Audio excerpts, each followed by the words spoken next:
It was a crisp morning on May 10th, 2024, in the quiet streets of Blackrod, Bolton. Keiron Leonard gripped the wheel of his Volkswagen, cruising through the early light like any other day. But today, the shadows held more than just the dawn. Greater Manchester police had been tracking him for months, piecing together a web of encrypted messages and cash drops. As officers signaled him to pull over, Leonard's empire, built on kilos of cocaine and dreams of untouchable wealth, began to unravel in an instant. Body cam footage captured the moment. Handcuffs clicked, and the man who once jetted to luxury holidays and flaunted designer threads on social media was led away. At his home on Causton Grove, officers uncovered the spoils of his trade. 3 Rolex watches valued at over £80,000, gleaming symbols of a life funded by poison. This is the story of how a 6-month police investigation brought down a cocaine empire operating right in the heart of Greater Manchester. It's a story of 3 men, 14 kilograms of cocaine, and the lavish lifestyle that ultimately led to their downfall. Welcome to Crime Pulse, where we dig into the cases that scar Britain's communities, giving voice to victims. If you're new here, please subscribe to join our pursuit of justice through stories of betrayal and retribution.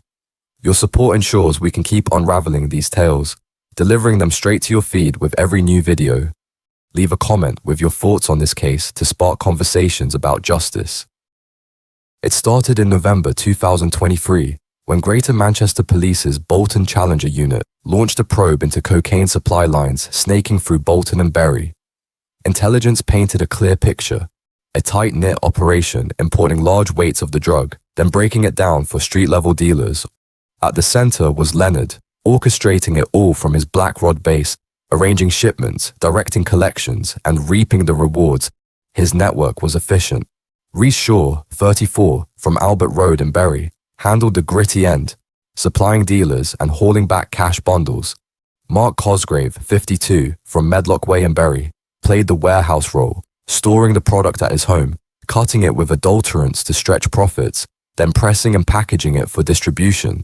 Between them, the trio moved around 14 kilograms of cocaine over 6 months, turning neighborhoods into open-air markets and lives into statistics. Police pieced it together through surveillance, phone records, and whispers from the underworld. By May 2024, warrants were ready. Dawn raids hit all 3 addresses simultaneously. At Cosgrave's, officers seized £24,000 worth of cocaine, along with cutting agents and a hydraulic press slick with residue. Shaw's place yielded £7,000 in crumpled notes, fresh from the streets. Leonard's search was the prize. No drugs there, but those Rolexes, Submariners and Daytonas, symbols of excess, sat in a safe, their combined value a stark tally of his gains. All 3 were arrested, charged with being concerned in the supply of cocaine. The operation, which had poisoned communities and preyed on vulnerabilities, ground to a halt. But Leonard's fall was about more than one bust. It exposed a man who had turned ambition into addiction for hundreds. Keiron Leonard was born on February 3, 1993, in the Greater Manchester area, where industrial grit meets suburban sprawl. Details of his early years remain sparse, pieced from court records and police files rather than family albums. Growing up in a region scarred by economic shifts, Leonard navigated a world where quick money often outshone steady paths. By his early 20s, he had gravitated toward the drug trade, starting small in local networks before scaling up. Public records show no flashy juvenile record, but by adulthood, Leonard had embedded himself in Greater Manchester's underworld. He wasn't a lone wolf. Associates described him as a connector, linking suppliers with distributors in a chain that spanned from import points to back alley deals. His address in Causton Grove, an unassuming semi-detached in Blackrod, masked the operation humming beneath. Encrypted apps buzzing with orders, cars ferrying product under cover of routine drives. Leonard lived large on the proceeds. Social media glimpses, now scrubbed, showed him on sun-soaked beaches in Dubai and Ibiza, clad in Gucci and Louis Vuitton, wrists heavy with gold, fast cars, a Volkswagen for daily cover, but whispers of leased Audis and BMWs for the thrill, filled his garage. It was a calculated flex, visible enough to deter rivals, subtle enough to dodge heat. But in the drug game, flash like that is a beacon. By late 2023, Leonard's setup was textbook efficiency. He sourced cocaine in bulk, kilos arriving via couriers from established routes, then delegated the risks. Shaw, his enforcer, hit the streets of Bury and Bolton, dropping off ounces to mid-level dealers and collecting payments in duffels stuffed with 50s. Cosgrave's role was colder. In his Medlock way home, he'd mixed the pure product with fillers like levamisole or caffeine, ballooning volume and value. A hydraulic press compressed it into bricks, ready for the grinders down the line. The math was ruthless. That 14 kilos represented street value in the hundreds of thousands, funneling misery into veins across Greater Manchester. Users in council estates, kids lured by easy highs. Leonard's web touched them all, turning communities into collateral. Police estimated the operation's reach spanned weeks of surveillance, with drops timed to evade patrols and cash laundered through everyday buys. Those Rolexes weren't impulse, they were investments, ticking away in a vault as his empire ticked over. Leonard thrived on control. Encrypted chats, burner phones, and a network of trusted few kept leaks minimal. He wasn't flashy in the streets, no gold chains dangling in broad daylight, but his lifestyle screamed success. Luxury getaways to Marbella, tables at Manchester's high-end clubs, a wardrobe that could stock a boutique. It was the illusion of the untouchable kingpin until the raid stripped it bare. Leonard's path to the top wasn't without hurdles. Court documents hint at earlier brushes with the law, petty possession charges in his late teens, a caution for handling stolen goods in his early 20s, but nothing stuck long enough to derail him. By 2023, he had refined his game, learning from busts in the Bolton scene where rivals fell to sloppy drops or snitches. His operation avoided the big mistakes. No flashy cribs in the city centre, no entourages drawing eyes. Instead, Leonard embedded in plain sight. Family man facade in Blackrod, where neighbours saw barbecues and football kits, not the midnight calls coordinating kilos. Associates like Shaw and Cosgrave were lifers in the trade, bonded by shared risks and payouts. Shaw's Bury base was a hub for collections, his home a revolving door for dealers paying up. Cosgrave's setup was industrial, adulterants in bulk bags, presses humming like a backroom factory. The cocaine flood hit hard. Bolton's A&E saw spikes in overdoses. Bury's streets buzzed with new runners, some barely out of school. Leonard's cut funded it all. Those £80,000 plus in Rolexes weren't just bling. They were liquid assets, easy to fence if heat rose, but heat always rises.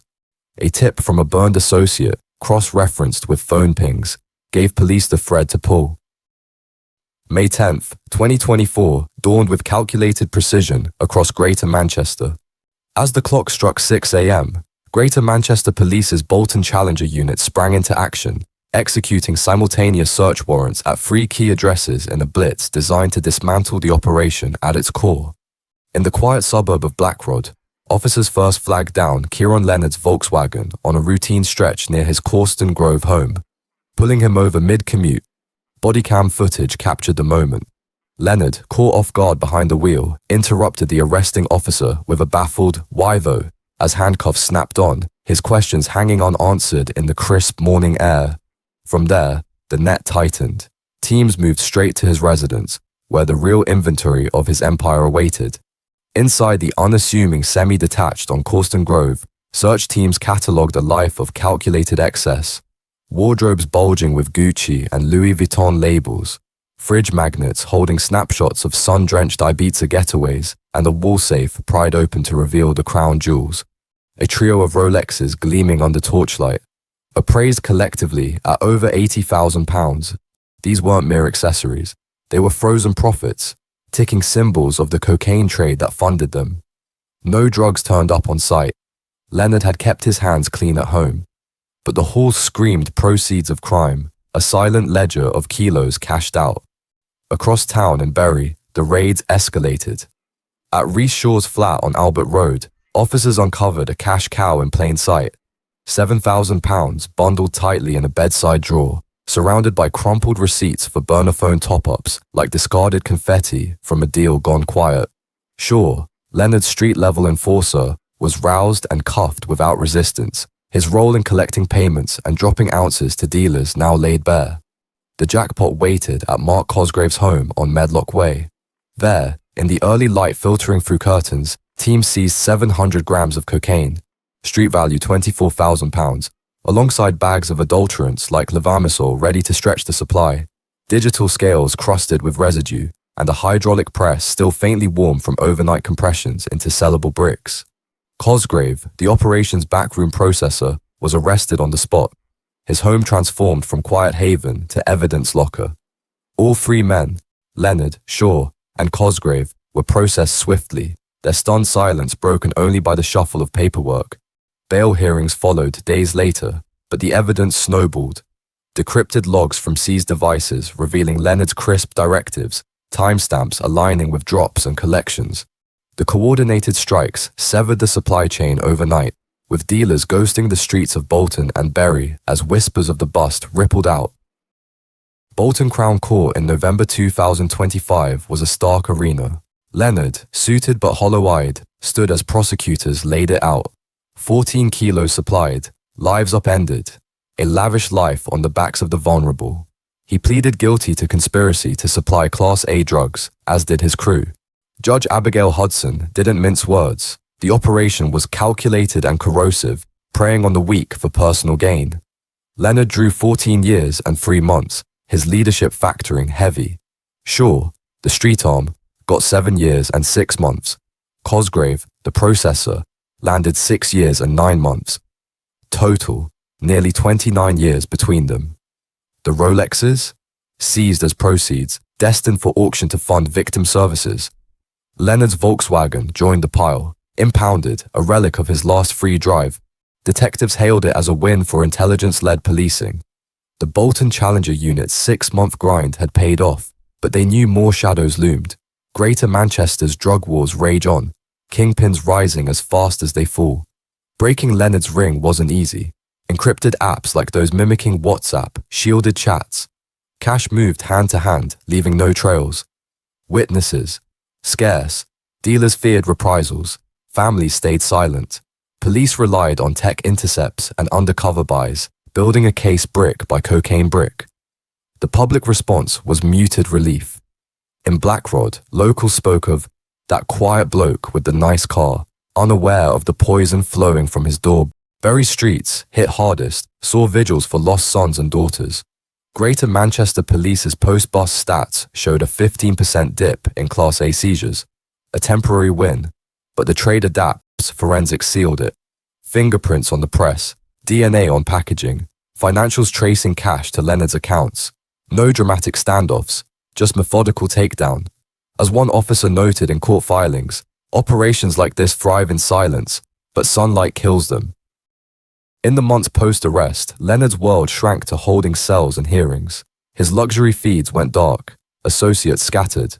The Rolexes, appraised at £85,000 combined, fetched quick at auction.